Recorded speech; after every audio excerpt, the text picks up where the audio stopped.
저 광속불변의 원리가 완전 대단한 거야. 저 광속불변의 원리 때문에 모든 일이 시작이 돼요. 저 광속불변의 원리로 인해서 첫 번째 특수상대성에 의한 현상이 나타나게 되는데, 첫 번째 현상이 사실 동시성의 상대성이라고 표현이 되어 있습니다. 동시성의 상대성. 무슨 뜻이냐? 분명히 동시에 일어난 일이야. 분명히 동시에 일어난 일인데 누가 관찰하느냐에 따라서 상대적으로 동시가 아닌 것처럼 관찰되기도 한다라는 게 동시성의 상대성입니다. 예를 들어서 관찰자가 S-라는 관찰자 보이죠? S라는 관찰자 보이죠? 하나의 사건이거든. 어떤 사건이냐면 이 우주선 안에서 같은 거리에 있는 빛 검출기를 향해서 동시에 빛을 쫙 쏠 거예요. 양쪽으로. 당연히 얘가 관찰했을 때는 빛의 속도 일정하고 거리도 일정하고 빛의 속도 일정하고 거리도 똑같다면 당연히 동시에 도착하겠죠? 자, 이렇게 가정합니다. 이렇게 설정해요.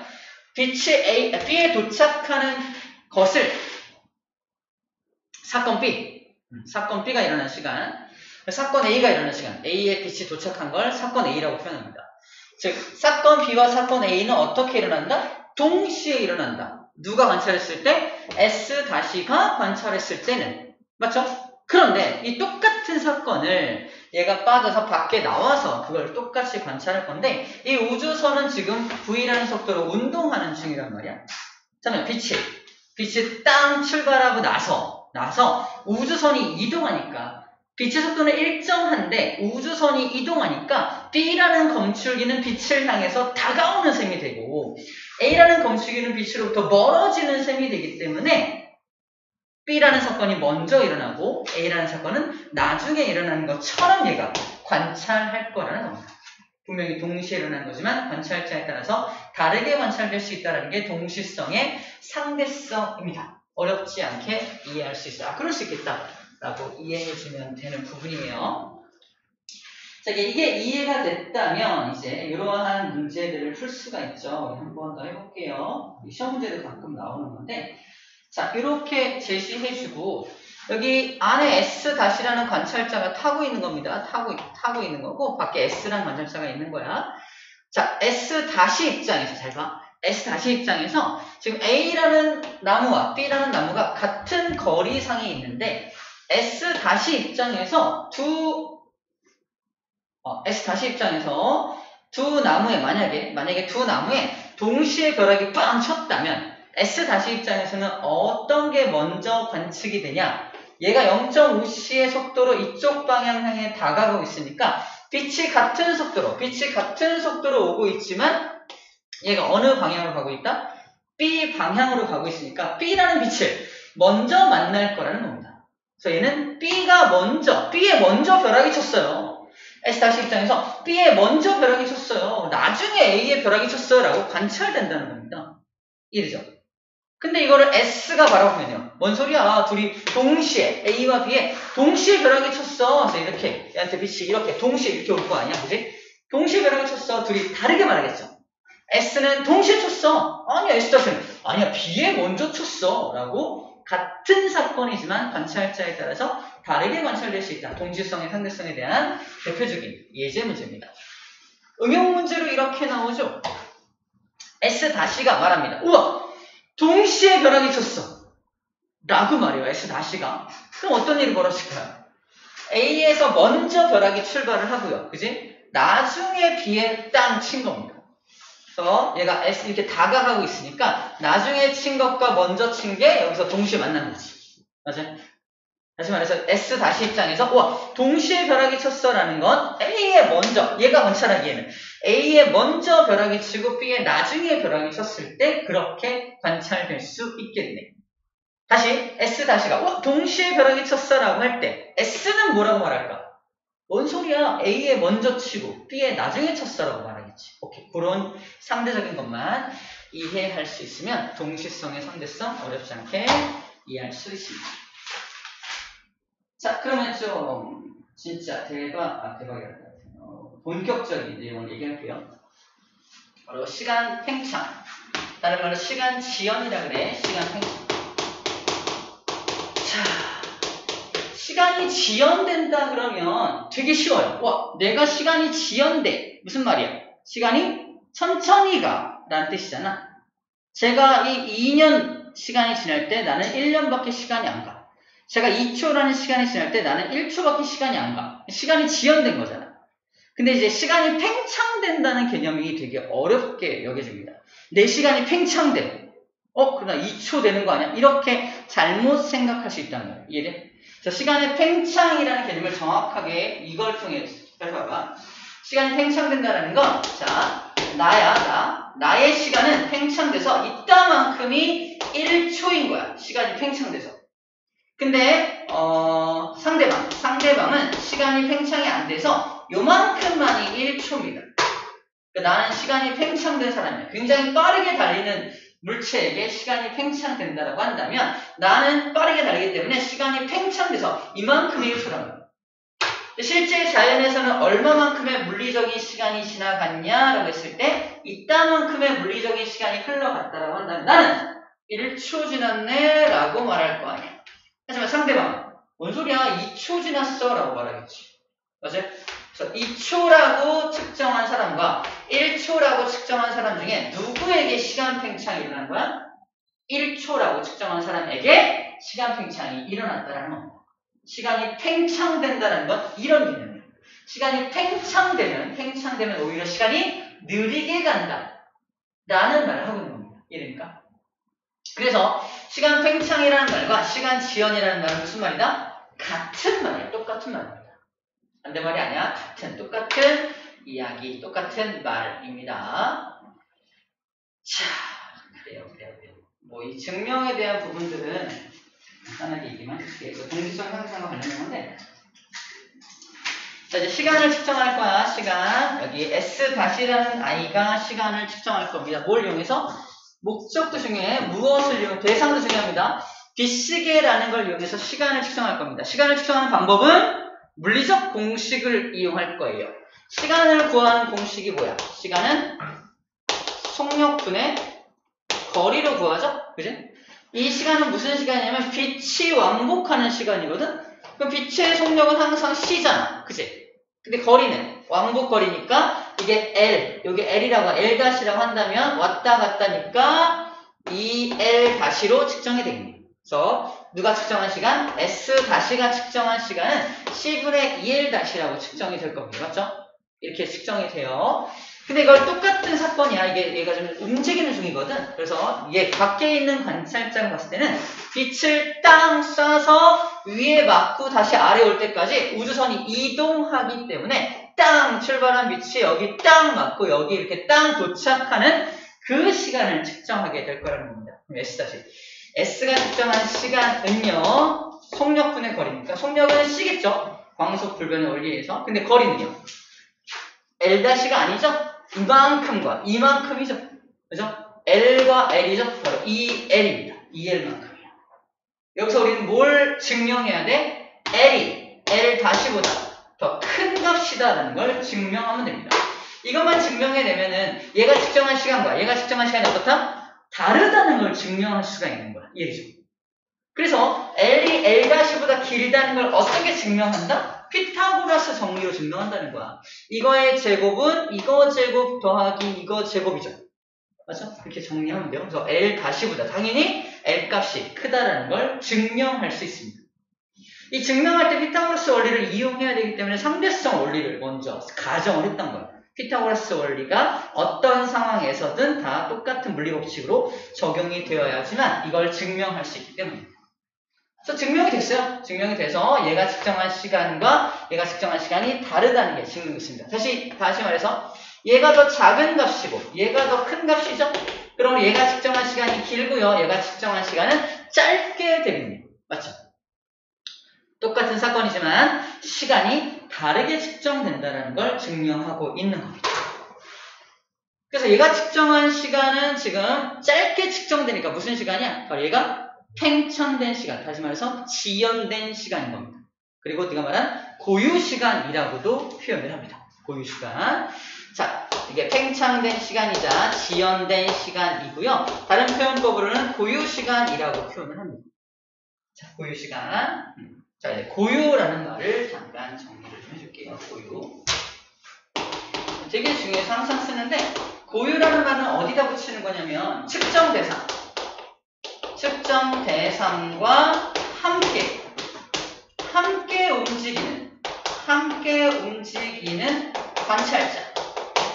함께 움직이는 관찰자가 측정한 물리량을 우리는 고유자를 붙여주게 됩니다. 그래서 이 측정 대상이 아까 중요하다라고 말했던 거야. 시간을 측정할 때 우리의 측정 대상은 뭐야? B시계입니다. B시계. 그래서 B시계와 함께 움직이는 관찰자 누구야? S-야, S야? S-죠. 그래서 S-가 측정한 시간한테 고유 시간을 붙여주는 겁니다. 그래서 T, 그래서 얘한테 고유라는 말을 붙여주는 거고, 이 값은 쟤보다는 작겠죠. 얘가 측정한 시간은 그냥 T가 됩니다. 그냥 시간이에요. 그럼 이 작은 고유 시간과 이 T라는 진짜 시간, 작지 않은 시간과의 어떤 관계가 있는데, 기억해. 관계는 곱하기 로렌츠 상수 하면 딱 이가 나옵니다. 이 로렌츠 상수값만 곱하면 돼요. 다시 말해서 선생님이 항상 정리하는 게 뭐냐, 작은 값에다가 무조건 로렌츠를 곱하면 무조건 큰 값이 나오는 게 상대성 원리에 나오는 모든 공식이 다예요. 이 전부 다야. 로렌츠 상수값만 알면 모든 문제를 풀 수 있다라는 말입니다. 자, 이제 이게 뭔지 잠깐 이렇게 설명해 줄 거예요. 중요한 거, 우리가 어떤 게 작은 값이고 어떤 게 큰 값인지만 구분할 수 있으면 문제는 다 끝난다는 겁니다. 오케이? 그러면 상대성 원리 문제는 다 풀 수 있다 라는 말을 하고 있는 거예요. 자, 얘가 측정한 시간이 느리게 측정이 된다면, 얘가 만약에 길이를 측정한다면, 얘가 출발해서 뭐 지구와 목성 사이의 길이를 얘가 잰다. 시간이 작게 측정되니까 길이도 작게 측정되겠죠? 그래서 얘가 측정한 거리가 또 길이 수축된 거리가 될 거라는 것도 미리 예고하고 넘어가고요. 자, 시간이 그래서 다르게 갈 수 있다라는 거 정리하고 넘어가는 겁니다. 아, 그럴 수 있겠다. 그렇다면 길이수를 거예요. 길이수. 자, 얘는요, 뭘 하고 싶은 거냐면 지구부터 목성까지 거리를 재고 싶은 거야. 지구부터 목성까지의 이 거리를, 길이를 재고 싶은 거야. 길이. 자, 근데 길이를 재는 공식을 이용해야 할 건데, 길이는 시간 곱하기 속력이라는 공식을 이용해서 할 겁니다. 그래서 둘이 아이디어를 낸 거야. 야, 내가 V라는 속력으로 계속 갈게. 그러면 속력은 정해진 거야. V라는 속력으로 갈 건데, 자, 내가 시간을 측정해서 여기다 집어넣으면 내가 길이를 측정할 수 있을 거 아니야? 이렇게 길이를 측정한 거고, 얘도 마찬가지야. 야, 너 V라는 속력으로 출발해. 나도 길이를 측정할 건데, 내가 측정한 시간에다가, 그 다음에 V라는 속력은 V로 똑같을 테니까 내가 측정한 시간을 넣을게. 얘가 측정한 시간은 그냥 T고요. 얘가 측정한 시간은 뭐야? 고유 시간이죠. 그죠? 이렇게 측정이 됩니다. 그럼 보나마나 둘이 측정한 길이 어때요?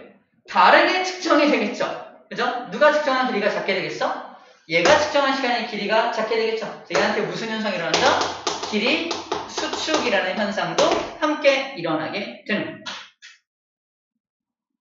근데 고유자를 어디다 붙일 거냐? 얘가 측정한 길이도 L, 얘가 측정한 길이도 L이라고 본다. 어디다 고유를 붙여야 되느냐? 이게 문제입니다. 자, 잘 봐. 측정 대상을 찾아보자. 측정 대상은 뭐야? 지구와 목성이에요. 지구 목성입니다. 지구부터 목성이니까. 지구하고 목성과 함께 움직이는 관찰자는 S-일까 S일까? 정답은 S입니다. 왜냐면 S 입장에서 지구하고 목성은 고정돼 있죠. 근데 지 혼자 움직이죠. 측정 S 입장에서 S-는 지 혼자 움직이잖아. 그러니까 S-는 측정 대상과 함께 움직이는 관찰자가 아닌 거야. 그런데 S- 입장에서 봤을 때 목성은 점점 다가오죠. 지구는 점점 뒤로 멀어지죠. 달에 서 있는 S는요. 지구하고 목성이 움직이는 만큼 쟤도 뒤로 움직입니다. 이거야. 그래서 S- 입장에서 밖을 바라봤을 때 측정 대상과 함께 움직이잖아, 쟤가. 그러므로 제가 측정한 물리량이 고유자가 붙는다는 얘기야. 이해돼요? 그래서 얘가 측정한 물리량에다가 뭘 붙인다? 고유자를 붙입니다. 얘는 분명히 아까 얘가 측정한 길이보다 좀 긴 길이죠. 그죠? 길게 측정된 길이가 오히려 여기서는 고유자가 붙어 있다는 거야. 그래서 여기도 공식을 쓰면은 그냥 수축된 길이가 L입니다. 이제. 그래서 수축된 길이가 L이고요. 여기다가 로렌츠를 곱하면 뭐가 나온다? 고유 길이가 나온다는 얘기를 하고 있는 거예요. 누가 적다? 오히려 얘가 측정한 길이가 고유가 안 붙은 길이가 작은 수축된 길이고요. 그냥 고유 길이가 커다란 길이가 됩니다. 누가 작고 누가 작은지 고유를 어디다 붙여야 하는지 모두 알고 있어야 풀 수 있는 문제입니다. 이제는 고유 어디다 고유를 붙이는 거예요? 고유 측정 대상과 함께 움직이는 관찰자. 관찰자가 이제 시간도 측정할 거고 관찰자가 길이도 측정할 건데 다시 볼게. 아까 시간을 측정할 때는 측정 대상이 바로 빛시계야. 빛시계. 그러니까 빛시계와 함께 움직이는 관찰자가 측정한 물리량이 고유 시간입니다. 근데 밑에 그림에서는 측정 대상이 뭐야? 지구부터 목성이라니까? 지구부터 목성이 측정 대상이에요. 이게 측정 대상이에요. 이 측정 대상과 함께 움직이는 관찰자는 누구다? S라. 누구 입장에서? S-가 봤을 때. S-가 창밖을 내다보니까 목성도 다가오고 지구도 뒤로 이렇게 멀어지고 있잖아. 움직이잖아. 근데 달에 서 있는 S도 같이 움직이더라고. 그러니까 내가 측정하려는 대상과 함께 움직이는 관찰자는 누구다? S란 말이야. 그러면 S가 측정한 물리량이 고유가 붙는다는 거야. 측정 대상과 함께 움직이는 관찰자가 측정한 물리량이 고유가 붙습니다. 자, 얘 같은 경우는 오히려 고유 길이가 훨씬 더 긴 길이가 되겠죠? 얘가 측정한 길이니까. 얘는 시간 팽창되지 않은 시간으로 길이를 구한 거니까 오히려 큰 길이가 되겠죠? 그래서 무조건 고유가 붙었다고 해서 작은 물리량은 아니다라고 말하고 있는 거예요. 고유가 붙었다고 해서 작은 물리량이 아니다. 하지만 시간 같은 경우는 고유가 붙으면 수축된 시간, 팽창된 시간, 즉 지연된 시간이었잖아. 하지만 길이 같은 경우는 오히려 고유가 붙으면 오히려 큰 물리량이라는 것이 이해됐어요? 그래서 무조건 고유가 붙었다고 해서 우리가 지금 이거를 다 적용한 게 아니다. 시간 지연된 게 고유 시간이야. 그건 맞아. 길이가 수축된 게 고유 길이야? 그런 건 아니다. 그냥 길이가 수축된 길이가 됩니다. 물리적으로 봤을 때. 여기만 헷갈려. 고유가 먼저 붙어 있어야 왠지 수축된 길이가 될 것 같잖아. 그렇지 않다라는 말을 강조해서 하고 있는 겁니다. S가 S-를 봤을 때는 어떻게 돼요? S가 S-를 봤을 때?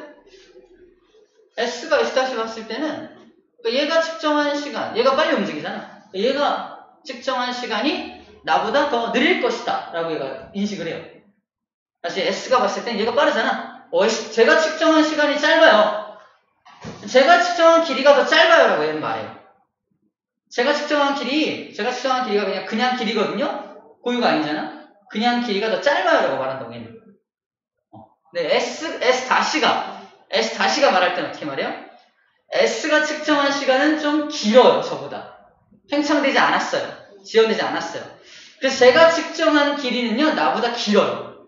근데 제가 측정한 길이가 뭐예요? 고유 길이에요 라고 말합니다. 이해됐어요? 이렇게 보는 입장에 따라서 다르게 얘기할 수 있다라는 걸 이해해 주면 됩니다. 자, 그럼 진짜로 일어나는 일이냐라고 했을 때 바로 뮤온에 대한 얘기를 하게 됩니다. 바로 증거예요. 특수상대성은 진짜냐라고 하는 증거입니다. 이 얘기 먼저 해야겠다. 비리수축이 일어나긴 일어나는데 어느 방향으로 일어나냐면 현재 뮤온이 지금 진행하는 게 이쪽 방향으로 굉장히 빠른 속도로 이동을 하고 있잖아. 자기가 이동하는 방향으로만 이게 수축이에요. 그래서 요게 이렇게 수축되고 있는 거죠. 그래서 길이 수축. 자기가 이동하고 있는 방향으로만 수축됩니다. 잘 봐. 뮤온의 입장에서 우리도 마찬가지야. 우리 입장에서 지구라고 하는 행성에 타고 있지만 우리가 자전하고 공전하는 거 느껴져? 느껴지지 않지. 우리가 굉장히 빠르게 자전하고 굉장히 굉장히 빠르게 공전하고 있지만 우리가 공전 자전하는 거 안 느꼈어요. 오히려 밖에 태양이 막 움직이는 것처럼 보이고 별이 움직이는 것처럼 보이고 별자리가 막 움직이는 것처럼 보이잖아요. 실제 내가 움직이기 때문에 그런 일이 발생하는 건데 똑같아요. 상대적인 겁니다. 뮤온의 입장에서 봐. 뮤온의 입장에서 자기가 겁나 빠르게 움직인다는 거 뮤온이 알아 몰라? 뮤온은 몰라요. 뮤온은 모릅니다. 근데 어떻게 느껴져? 어떻게 느껴져? 자기 밖에 환경이 굉장히 빠르게 자기 뒤로 확 지나가는 거. 뮤온의 입장에서.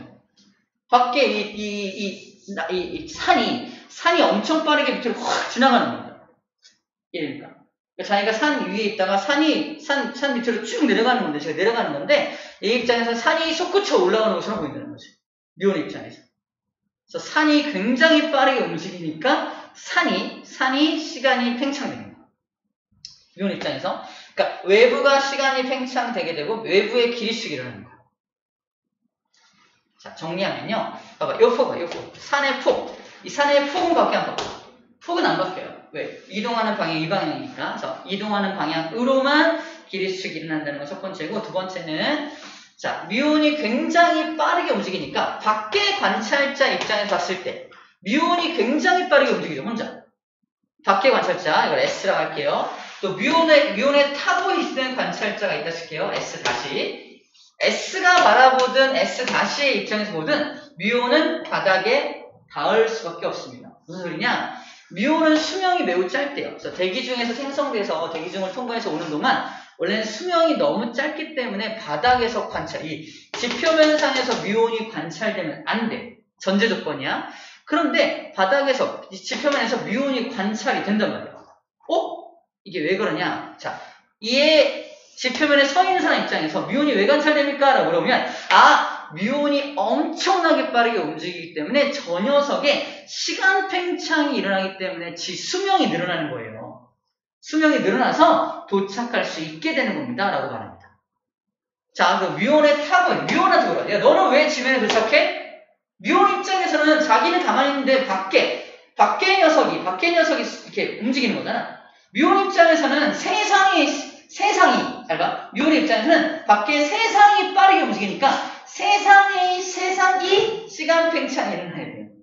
자기가 수명이 늘어나는 게 아니에요. 이해돼요? 아니, 이해 안 돼요. 이게 상대적인 건데 밖에서 뮤온을 봤을 때 뮤온이 빠르게 움직이잖아. 근데 뮤온의 입장에서는 자기가 빠르게 움직이는 걸 느끼지 못한다니까? 자기가 빠르게 움직이는 걸 자기는 못 느끼고 자기 바깥이 막 지나가는 것처럼 보여요. 그래서 이 시간 팽창이라는 건 잘 들어. 시간 팽창이라는 건 관찰자 입장에서 봤을 때 빠르게 움직이는 저 물체한테 시간 팽창이 일어나는 거예요. 관찰자 입장에서. 그래서 뮤온이라는 관찰자 입장에서 본다면 누구에게 시간 팽창이 일어나야 돼? 바깥에가 시간 팽창이 일어나야 돼. 바깥에가 시간 팽창이 일어나는 거 가지고는 얘가 지표면에 도착하는 걸 설명할 수가 없지. 그래서 얘는 어떻게 설명한다? 자기가 굉장히 빠르게 움직이니까 바깥에가 시간 팽창이 막 일어나잖아. 자기가 근데 빠르게 움직이니까 바깥에가 길이가 수축되는 것으로 보인다. 빠르게 움직이는 저 물체는 어떻게 된다? 길이가 수축되잖아. 지금 시간 팽창이 일어나는 녀석은 길이도 수축되죠. 그러니까 바깥에가 길이가 수축되는 거야. 그래서 이렇게 짧게 보인다. 다시 말하면 대기권이 원래 1000km인데 뮤온의 입장에서는 굉장히 짧은 키로수로 바뀌면서 금방 도착할 수 있게 되는 겁니다. 그래서 지표면에 도달하게 되는 거야. 입장이 좀 달라. 자, 그래서 뮤온과 함께 움직이는 좌표계에서 본다는 말은 뮤온에 타고 있는 뮤온과 함께 움직이는 뮤온이 뿌이로 움직일 때 바깥에 같이 뿌이로 움직이면서 관찰하는 이 경우를 말하는 거고, 얘는 지상의 관찰자, 얘가 바라봤을 때는 어떻게 한다? 시간 지연 때문에 도착한다고 말하고, 같이 움직이는 이 경우에는 어떤 것 때문에? 길이 수축 때문에 지표면에 도착한다라고 본다는 겁니다. 이게 구분이 될까요? 뮤온이 시간이 팽창되는 거예요. 그게 지표면에 있는 관찰자가 바라봤을 때는 뮤온의 시간이 팽창되는 거예요. 얘가 봤을 때는. 똑같은 1초간 뮤온은 2초를. 아니, 시간이 팽창되면 짧아져야지. 그러니까 얘가 2초라고 측정을 할 때, 얘가 그러니까 얘가 뮤온을 봤을 때는 뮤온은 1초밖에 안 간다. 그러니까 얘가 뮤온한테 나는 시간이 2초지만 뮤온 너한테는 굉장히 빠르게 움직이니까 뮤온 너는 내가 2초 갈 때 너는 1초밖에 안 가는구나 라고 얘가 판단한다. 그게 시간 팽창이야. 그러니까 내가 2살 먹을 때 1살밖에 안 먹으니까 수명이 오히려 얘가 길어지는 셈이 되는 거야. 내가 1살 먹을 때 너네 2살씩 먹으면 누가 먼저 죽을지 몰라. 농담이고요. 이런 거야.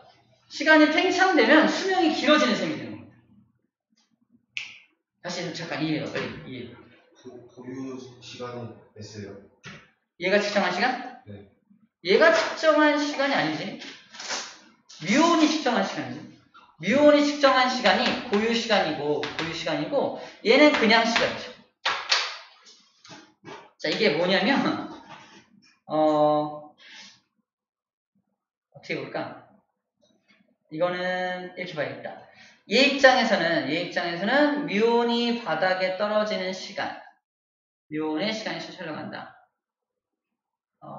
시간을 측정한다.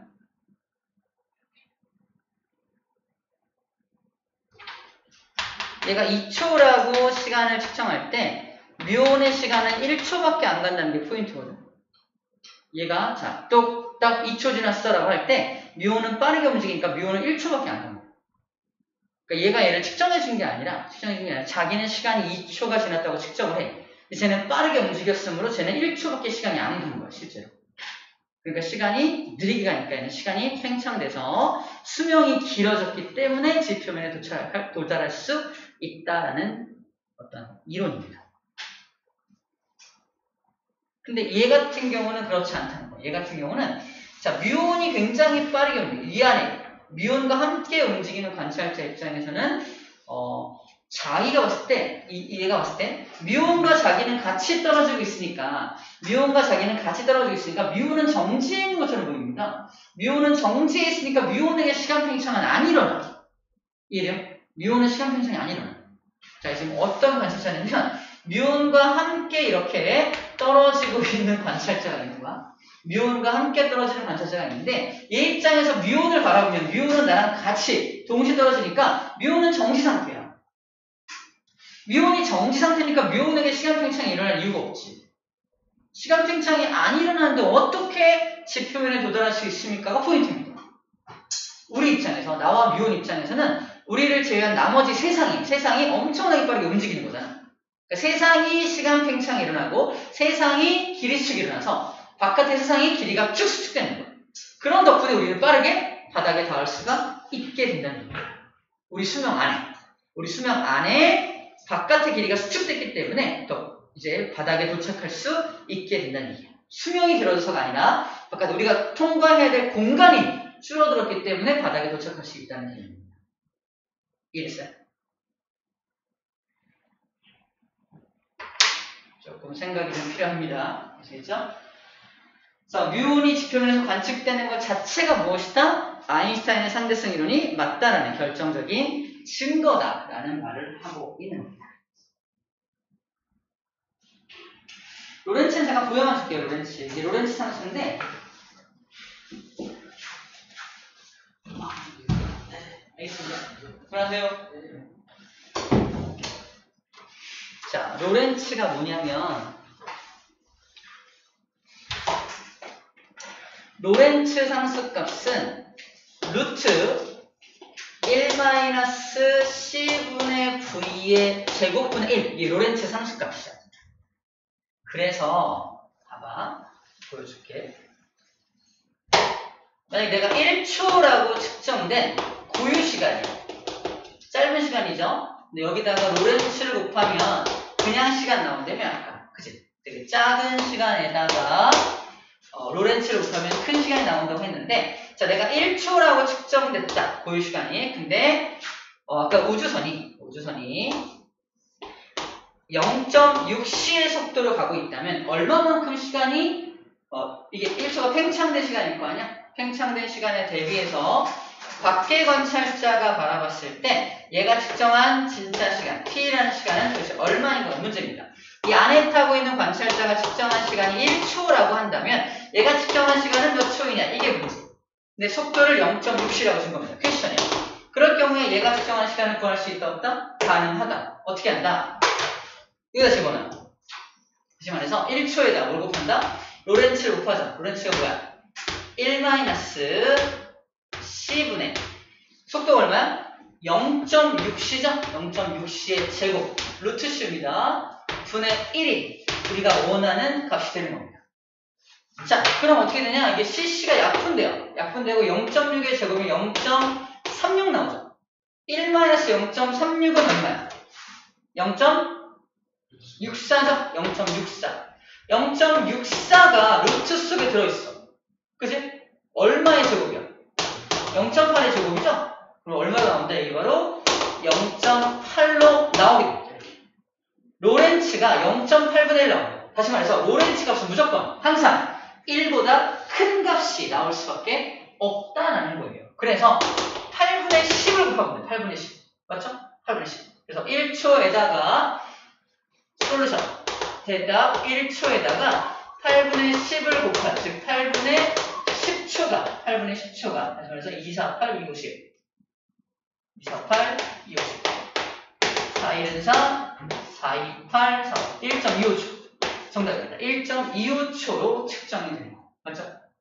얘가 팽창된 시간이 1초라면 0.6c로 달리고 있는데 1초라고 측정이 됐다면 그냥 시간 t는 얼마냐라고 했을 때 이 공식에 넣어가지고 1.25초로 측정됩니다. 라고 구해주면 됩니다. 됐죠? 그래서 이게 바로 그거를 공식으로 표현한 거야. 자, 내가 0.2c, 광속의 0.2배, 광속의 0.4배 가더라도 이 비율이 어때요? 거의 완만하죠? 웬만한 속도 가지고는 시간 팽창 따위는 일어나지 않습니다. 근데 이제 거의 광속 가깝게 오게 되면 이제 어느 정도 시간 팽창이 일어나는 거지. 내가 너보다 달리기 속도가 좀 더 빠르다고 해서 시간 팽창이 더 많이 일어나는 건 아니라는 얘기입니다. 그래서 현실 세계에서는 이런 일은 잘 발생하지 않고 아주 특수한 0.6c 그리고 0.8c밖에 안 나와. 0.6c와 0.8c밖에 안 나와요. 그래야지 루트를 걷고 나올 수가 있기 때문에 그래요. 집어넣으면 압니다. 항상 이런 계산 문제가 나올 때는 항상 우주선의 속도가 재밌게도 0.6c 또는 0.8c밖에 안 나와요. 그래야 루트를 걷고 나올 수가 있으니까. 저렇게 공식화돼서 나온다는 거고 모든 게 다 이 공식 안에서 돌아가기 때문에 오히려 역학 파트보다 훨씬 더 숫자상으로 되게 쉬운 숫자들만 나오게 됩니다. 개념만 좀 잘 이해해주면 돼요. 현수가 안 되는 게 뭐냐면 상대성의 개념이 부족해서요. 상대적이다. 내가 봤을 땐 제가 상대적으로 움직이는 것처럼 보이는데 이런 거 상대적이다라는 개념을 좀 더 생각해봐요. 자, 문제 풀이가 나오죠. 풀어볼까요? 문제